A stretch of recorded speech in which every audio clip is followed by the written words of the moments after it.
JDC ne parle pas de mariage, rassurez-vous, mais parle plutôt de musique, de patrimoine culturel, de nécrologie et également un peu de tourisme en vous recommandant un endroit. C'est à retrouver notamment dans les webzines, le quatrième pouvoir, Events.com, Cameroun Web, Africa News et Jeune Afrique économique et bien évidemment l'anecdote. On va ouvrir cette revue avec nos confrères du quatrième pouvoir qui, dans leur page culture, titre les managers artistes à la bonne école. Vous le savez, on avait déjà eu à traiter cette actualité-là, mais ce qu'il faut savoir, c'est que la formation a bel et bien commencé et qu'il faut retenir que 5 à 6 points saillants, notamment la gestion de la notoriété, la construction de l'image de l'artiste du spectacle, l'examen des propositions faites à l'artiste du spectacle, la gestion des contrats de travail, la promotion de la carrière de l'artiste. Voilà à peu près les points qu'il faut retenir et vous avez reconnu par exemple ce visage de Tony Meffeux qui vient ici dans cette formation donnée faire part de la riche expérience qu'il a partant de tout ce qu'il a eu à vivre. Je vous invite à lire cet article pour tous ceux-là qui veulent se lancer dans le management. D'ailleurs, en lisant cet article, je me suis rendu compte que beaucoup d'entre nous font dans du management sans s'en rendre compte, sauf qu'il faut juste aller à la bonne école. Et rassurez-vous, Manfred Sommet qui signe cet article vous apporte des éléments qui vont pouvoir vous aider si vous n'avez pas pu avoir l'opportunité d'assister à cette formation qui est d'ailleurs en cours à cause de la pandémie. On a dû réduire le nombre de personnes. À lire également dans le quatrième pouvoir, c'est un article poignant, passionnant, ce genre d'article qu'on aime vraiment. C'est loin des comptes rendus auxquels nous avons très souvent l'habitude de voir. Ça parle ici de Indira, la jeune chanteuse camerounaise et qui excelle dans le domaine du gospel. Indira, pour sa première, incarne Myriam, fille vers sa terre promise. La musique accompagne toute la vie. On pourrait presque dire que la musique, c'est la vie. Expression rythmique, forte, mélodique, vibration, chant, danse, instrument de plus en plus perfectionné. La musique, bref, la musique qui rend hommage. On rappelle également que cet article que je vous invite à lire présente Indira dans les différentes formes, les différentes tenues et des tenues qui traduisaient en même temps un message. Et plus bas, vous allez certainement savoir pourquoi le capitaine Courage est monté sur scène lors d'une chanson, célébrer la victoire. Rassurez-vous que rien ne s'est fait au hasard, il n'est pas monté comme ça sur place. C'est que cette chanson-ci avec un message et il s'est retrouvé dans le message. Lui, qu'on sait qu'il y a quelques années avait subi une attaque cérébrale. Heureusement, il est toujours avec nous. Manfred Sommet dans cet article qui est vraiment passionnant. Je vous invite à le lire, qui va chercher pratiquement dans les 7000 signes, revient sur le concert d'Indira partant de l'organisation, ce qu'on voit souvent très rarement, le post, le before event, c'est à lire sur www.quatrièmepouvoir.com. On poursuit cette revue avec une analyse du tri-hebdomadaire, l'anecdote, un supplément d'infos. D'ailleurs, c'est la première partie. Demain, vous aurez encore parce que c'est un travail de titan qui a été mené. Vous pouvez d'ailleurs voir ce titre « Accord parfait entre fausse note et bas de gamme » à la reconquête des lauréats perdus. Ici, on parle de ces artistes-là qui nous ont fait danser pendant des années, notamment à Tebas et bien d'autres qui veulent revenir sur la scène. Et plus bas, on parle du nid de l'amateurisme et ce rythme de mbolet où il y a beaucoup plus de mélange et loin du professionnalisme. Et dans la colonne, on revient sur le fait de l'organisation des spectacles. C'est à retrouver dans le tri hebdomadaire, l'anecdote, notamment la page culture et également le supplément. C'est la première partie. Demain, vous aurez toute une autre intégralité. Mais ce que vous devez savoir, c'est que ça traite ici de ce secteur musical qui va de mal en mal pour la plupart de ces reporters qui ont signé d'ailleurs ces articles. Donc, celui qui est à la tête n'est d'autre que Yannick Baga. D'ailleurs, nous saluons ce travail de fond, ces enquêtes, analyses, mais aussi également des interviews et pas des moindres des artistes qui ont marqué l'univers musical. On poursuit en laissant la presse écrite pour nous retrouver également sur un magazine ou presse écrite si vous voulez bien, puisqu'il est également disponible en ligne. Voilà, Netflix met le cap sur l'Afrique francophone. Enquête sur Netflix, un vrai défi. La multinationale américaine très secrète cadenasse les entretiens et reste avare quand il s'agit de donner des chiffres, mais le peu qu'elle communique peut donner une idée et son état de santé ou encore même sur la pandémie et qui révèle qu'en 2020, elle a gagné près de 37 millions. Allez donc savoir pourquoi ils ont visé le 7e art camerounais dans la foulée des cartons 100% africains. Quinsano, Blood and Water, la plateforme de streaming prévoit de mieux s'implanter dans les pays de langue française sur le continent et risque de donner un bon coup de fouet à l'industrie cinématographique locale. Je pense que des initiatives comme celle de Poupy sont, même si on va dire David contre Goliath sont ici encouragés face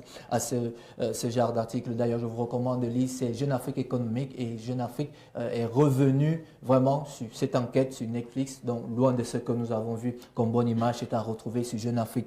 Et on poursuit en restant toujours dans les webzines, cette fois-ci avec des confrères de Touawen, patrimoine archéologique. Près de 10 907 objets de Lompanga seront rétrocédés à l'État du Cameroun en avril 2021. C'est la résultante de la coopération France-Cameroun, un centre de recherche et de valorisation des biens archéologiques collectés dans le cadre du projet de la construction du barrage de Lompanga est actuellement en cours. Au-delà de l'énergie électrique, le barrage de Lompanga livre les secrets de l'histoire du Cameroun, principalement celle des peuples de la vallée du Lom, arrondissement de Belabo, Betaroya et de Ngoura. Je vous recommande de lire cet article parce que lorsqu'on parle de Lompanga, la première idée qui vient en tête de tous les lecteurs, également les lectrices, c'est le barrage. Or que non, il y a eu des éléments qui ont été retrouvés qui sont des éléments riches pour notre patrimoine archéologique. Et ça, notre confrère de Touawen, Fabrice Boloko, est revenu dessus. En attendant le mois d'avril, voici de quoi passer du temps et vous entretenir. On reste toujours dans les webzines, avec cette fois-ci, en restant dans le patrimoine, et 25 ans, parle de symbolique des chiffres dans l'ère Grassfield. Vous le savez, de ce côté-là, la tradition et les coutumes sont encore mises en valeur. Le chiffre 9 est le chiffre divin, car à la gestation du 9 lunes, les Bamileke associent le chiffre 9 à la création et au sacré. Et plus bas, on parle du chiffre 7 qui est celui qui correspond à la purification, à la guérison, au bonheur, à la solidarité et à la puissance. La symbolique de ces chiffres, c'est à retrouver sur www.events.com. Et puis également, vous saurez que le roi qui tient son pouvoir des dieux et des ancêtres après son décès, des obsèques, et pendant ces obsèques, il est mis de côté pendant 9 semaines. Pour vous dire encore que ce chiffre 9, il est assez important dans cette zone-là. Si vous voulez avoir un peu de connaissances qui vont vous aider dans un avenir proche, je vous invite à lire ça sur cette symbolique des chiffres de l'ère Grassfield qui se ressemble légèrement avec celle qu'on a retrouvée du côté de l'Égypte. On reste toujours dans les webzines pour parler d'une découverte. Eh bien, je crois que ça se fera plaisir à Ashton. Voilà, c'est nos confrères de Cameroun Web qui titrent à la découverte de la mystérieuse île camerounaise de Manoka. Manoka est la plus grande île du Cameroun. Elle est située non loin du petit port de pêche de Youpé, aux encablures de la ville de Douala au Cameroun.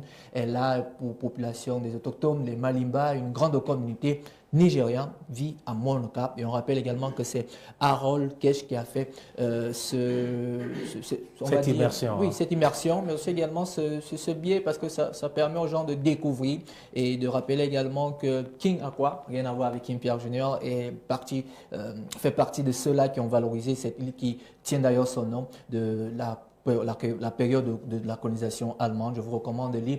C'est nos confrères de Cameroun Web qui nous proposent cet article qui est d'ailleurs très passionnant et très intéressant on reste dans les webzines avec un peu de nécrologie puisque ce sont nos confrères d'Africa News qui nous parlent de ce Camerounais qui nous a quittés à la personne de Yafet Kotor qui est décédé. Et vous le savez, pour ceux qui sont des habitués du 7e art, Yafet Kotor, celui-là qui a tourné des films avec Arnold Schwarzenegger. L'acteur est décédé à l'âge de 81 ans. C'est d'ailleurs sa femme qui a fait l'annonce. Toutes nos pensées pieuses à cet acteur qui nous a quittés. Des images, certainement, vous en aurez dans d'autres revues, puisque la nouvelle est parue il y a juste quelques heures, le temps de permettre aux confrères de revenir sur cette actualité. Et puis, je vais vous laisser avec cet ouvrage que j'ai pu lire. Cet ouvrage, c'est un recueil intitulé Coran Lerner. Et puis, ce qui m'a intéressé, vous savez, tout ce qui touche à la culture et tout ce qui touche aux acteurs qui ont su se démarquer sont des œuvres que je recommande. Paul en parle tout le temps à l'orée de l'émission. Quelles leçons tirons-nous de la pandémie du Covid-19?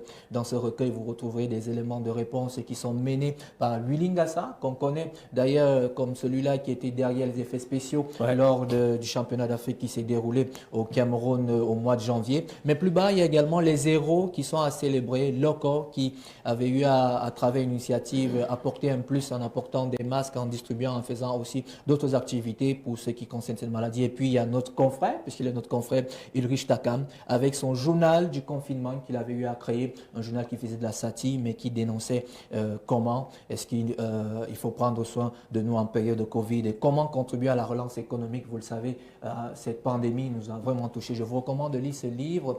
D'ailleurs, il est disponible sur toutes les versions. Et comme vous le savez, à chaque fin de revue, je vais vous recommander de vous abonner dans les e-kiosques et les kiosques parce que les journalistes savent vivre de leur écrit. Retrouvons-nous demain pour une autre revue en espérant vous retrouver avec d'autres actualités. Merci donc à King Pierre Junior pour cette revue du JDC. C'est très important de pouvoir être au parfum de l'actualité. Landré, voilà, au parfum de l'actualité. Je ne sais pas trop, je pense qu'on va d'une manière ou d'une autre évoquer cette activité.